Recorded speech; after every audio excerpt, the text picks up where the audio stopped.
అందరికీ నమస్తే. Doctor BR Ambedkar, Konaseema జిల్లా రాజోల్ నియోజకవర్గం సగినేటిపల్లి మండలం టేక్సెట్టిపాలెం గ్రామంలో ఉన్నామండి. ఇది ఏటికొట్టు.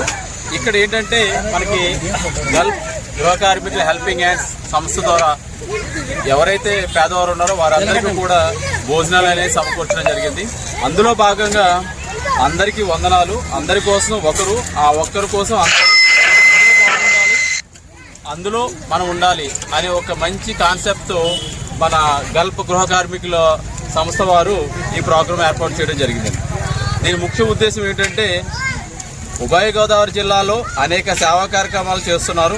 ఈరోజు వివరాలకు వెళ్తే డాక్టర్ బిఆర్ అంబేద్కర్, కోనసీమ జిల్లా రాజోల్ తాలూకా సగినేటిపల్లి మండలం పెదలంక ఏటిగొట్టు మీద ఉన్న వరద బాధితులకు వారికి భీమవరం అంటే వెస్ట్ గోదావరి జిల్లా భీమవరం నియోజకవర్గ వీరవాసురం మండలం మత్స్యపూరి గ్రామం దైవ సేవకులు దుబాయ్లో ఉన్న గోడి రామరాజు గారు, గోడి శేఖర్ గారుల తండ్రి కీర్తిశేషులు గోడి భూషణం గారు జ్ఞాపకార్థంగా అన్నదాన కార్యక్రమం ఏర్పాటు చేసిన గోడి భూషణం గారు కుటుంబ సభ్యులు అందరికీ పేరు పేరున హృదయపూర్వక వందనాలు. వారి ఆత్మశాంతి కలగాలని కోరుకుంటూ కుటుంబ సభ్యులు, కొడుకులు, కోడళ్ళు, కూతుళ్ళు, అల్లుళ్ళు, మనవళ్ళు, మనవరాళ్ళు, బంధుమిత్రులు, ఫౌండేషన్ సభ్యులు అందరి తరపున కోరి ప్రార్థిస్తున్నాం. ఈ కార్యక్రమానికి ఏంటంటే ఈరోజు ఎవరైతే కీర్తిశేషులు గోడి భూషణం గారు ఉన్నారో వారి కుటుంబ సభ్యులందరూ కలిసి ఇవాళ ఎవరైతే మన ఏటిగొట్టు మీద ఉన్నారో పేదలు ఉన్నారో వారందరికీ కూడా భోజనం ఏర్పాటు చేయడం జరిగిందండి. ఆ భోజనం మన గల్ఫ్ గృహ కార్మికుల హెల్పింగ్ హ్యాండ్స్ ఎన్ఆర్ఐ కువైట్ వారి ద్వారా సభ్యుల ద్వారా వారికి పెట్టడం జరిగింది. సో వారికి మా సంస్థ ద్వారా ప్రత్యేకంగా ధన్యవాదాలు తెలియజేసుకుంటాం. Thank you. దేవుడు నిజమైన దేవుడు నమ్మిన కనుక ఈ స్థితిలో ఉన్నాం తల్లి. ఎందుకంటే దేవుడిని మనం నమ్ముకున్నప్పుడు, దేవుడిని మనం పట్టుకున్నప్పుడు దేవుడు ఎప్పుడు మనతో ఉంటాడు. ఇప్పుడు మనం ఏ పని చేసినా లేదా ఏ పరిస్థితులు ఉన్నా, మన గృహం ఉన్నా లేకపోయినా, స్థలం ఉన్నా లేకపోయినా, ఆస్తి ఉన్నా లేకపోయినా, ఏమి లేకపోయినా కూడా దేవుడు నమ్ముకున్నప్పుడు దేవుడు మనల్ని సురక్షితంగా ఉంచుతాడు, క్షేమకరంగా ఉంచుతాడు, మరి ఆనందకరంగా ఉంచుతాడు, సంతోషకరంగా ఉంచుతాడు దేవుడి తల్లి. ఇదేదో గొప్ప చెప్పడం కాదు కానీ, మీకు ఎంత చేసిన చెప్పడం కాదు కానీ, దేవుని ప్రేమ కలిగి పేదలను కరుణించేవాడు యెహోవా పిలిచేవాడని మరి మా బ్రదరు, మా తమ్ముడు శేఖర్ గారు వారిని బట్టి ఎంతగానో సంతోషిస్తూ దేవుని మందికి భయపరుస్తున్నాను. చాలా మందికి పెట్టే మనసు ఉండదమ్మా, చాలా మందికి ఇచ్చే మనసు ఉండదు, చాలా మందికి ప్రేమించే మనసు ఉండదు. మరి మేమందరం కూడా ఒకరిని పెట్టేవారుగా దేవుడు మమ్మల్ని ఉంచాడు. దేవుడు ఒకరికి పెడితే దేవుడు మనకి ఇస్తాడు. ఒకరిని చూస్తే పేదవారు మనం కరుణించినప్పుడు, పేదవారిని మనం ప్రేమించినప్పుడు దేవుడు ఖచ్చితంగా మనకి సహాయపడతాడు, మనకి దేవుడు సహాయకుడిగా ఉంటాడు. మరి ఎండలో ఉంటున్నారు మీరందరూ కూడా. నేను ఎక్కువ మాట్లాడే భావ్యం కాదు కానీ మీరందరూ నేను కోరేది ఏంటంటే చాలా మందికి ఈ వీడియో ద్వారా లేకపోతే ఈ ఉపమానం ద్వారా, ఈ మాటల ద్వారా ప్రతి ఒక్కరికి నేను మనవి చేస్తున్నాను. ఎందుకంటే మనం పేదవారికి చూసినప్పుడు లేదా పేదవారిని మనం సహాయపడినప్పుడు, పేదవారిని మనం ప్రేమించినప్పుడు, పేదవారికి మనం ఏమైనా దానం చేసినప్పుడు దేవుడు తిరిగి ఖచ్చితంగా మనకి భగవంతుడు మనకి ఇస్తాడు. మీరైనా సరే మీకున్నంతలో ఎవరికొకరు పెట్టారనుకోండి, మీకున్నంతలో ఎవరికి సాయం చేశారనుకోండి, దేవుడు మీకు ఖచ్చితంగా సహాయం చేసేవాడు ఉంటాడు, దేవుడు మీకు ఖచ్చితంగా మేలు చేసేవాడు ఉంటాడని మీ అందరూ నేను ప్రేమపూర్వకంగా కోరుతున్నాను. మరి పేదలను కరుణిస్తారని ఒక మంచి సదుద్దేశంతో సదాభిప్రాయంతో నేను రావడం జరిగిందమ్మా. అయితే బైబిల్లో మరి చూసినట్లయితే మరి యెహోవాను నమ్మికించేవాడు కదలక నిత్యము నిలిచి సీయోను కొండవలె ఉంటాడని వాక్యం చెప్తుందమ్మా. మరి శేఖర్ గారు దేవుడు నమ్ముకున్నారు, దేవుని మీద ఆధారపడ్డారు, దేవుని సముఖంలో, దేవుని సన్నిధిలో ఆయన ఎదుగుతూ ఉన్నారు. ఆయనకి ఎన్ని కష్టాలు వచ్చినా, ఎన్ని శ్రమలు వచ్చినా, ఎన్ని ఇట్లు వచ్చినా దేవుడు మాత్రం పట్టుకోకుండా ఏమాత్రం దేవుడు పట్టుకునే వాళ్ళు ఉన్నారు కాబట్టి ఇలాంటి పనులు చేయగలుగుతున్నారు, ఇలాంటి సహాయం చేయగలుగుతారు. ప్రార్థన చేసుకుని మరి కార్యక్రమం ప్రారంభించుకుందాం. మహాగణుడును మహోన్నతుడైన మా తండ్రి, ఈ మహోన్నతమైన నామానికి, శ్రేష్టమైన నామానికి, ఉన్నతమైన నామానికి నైనా ఈ మరి ఉదయకాల సమయంలో మీ పాద సన్నిధిలో చేరి మీకు ప్రార్థించే ధన్యత మాకు ఇచ్చినందుకు మీకు స్తోత్రాలు వందనాలు ప్రభా. అనాది సంకల్పం చొప్పున ప్రభా మీరు మమ్మల్ని ఏర్పాటు చేసుకునైనా ఇట్రీతిగా మమ్మల్ని అందరినీ ప్రభా ప్రాణంతోనూ ఆరోగ్యంతో ఇచ్చిన విధానం బట్టి మీకు స్తోత్రాలు వందనాలు ప్రభా.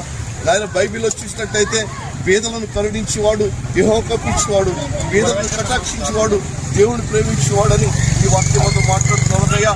మీ దాసులు ప్రభా, మీ సేవకులైనా మరి గంటా శేఖర్ గారు బట్టి మీకు స్తోత్రాలు, వారికి ఇచ్చిన కుటుంబాన్ని బట్టి మీకు స్తోత్రాలు, వారికి ఇచ్చిన మనస్సును బట్టి మీకు స్తోత్రాలు, వారికి ఇచ్చిన ఆత్మీయతను బట్టి మీకు స్తోత్రాలు అయ్యా.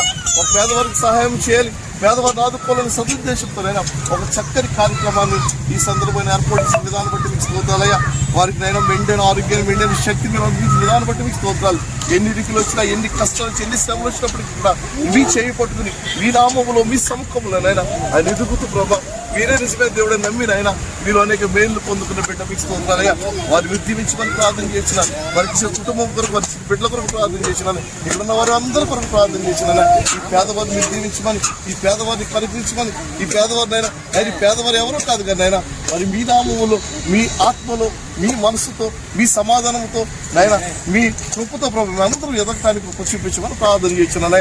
ఎవరైతే పరిచయం చేస్తున్నారో, ఎవరైతే ఈ కార్యక్రమం చేస్తున్నారు, ఎవరైతే స్థిరపరచువాడవు, బలపరచువాడవు, పడిపోయిన చోటే నిలబెట్టువాడవు, కనపరచువాడవు, హెచ్చించువాడవు, మా పక్షము నిలిచి జయమిచ్చువాడవు. ఏమైనా చేయగలవు, కథ మొత్తం మార్చగలవు, నీ నామముకే మహిమంతా తెచ్చుకుందువు.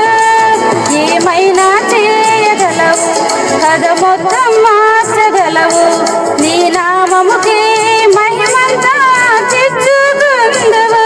యేసయ్యా యేసయ్యా నీకే నీకే సాధ్యము. యేసయ్యా యేసయ్యా నీకే నీకే సాధ్యము.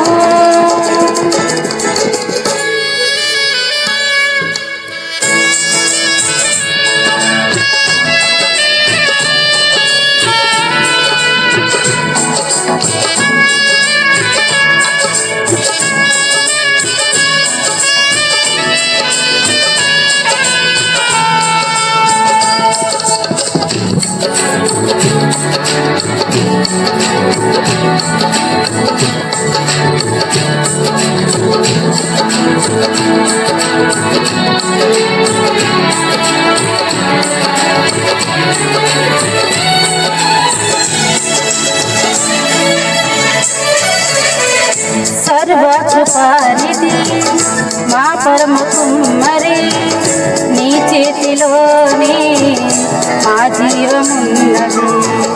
సర్వకృపానిధి మా పరమ కుమ్మరి, నీ చేతిలోనే మా జీవమున్నది. మా దేవాని ఆలోచనలన్నీ ఎంతో గొప్పవి, మా ఊహకు మించిన కార్యములెన్నో జరిగించుచున్నవి.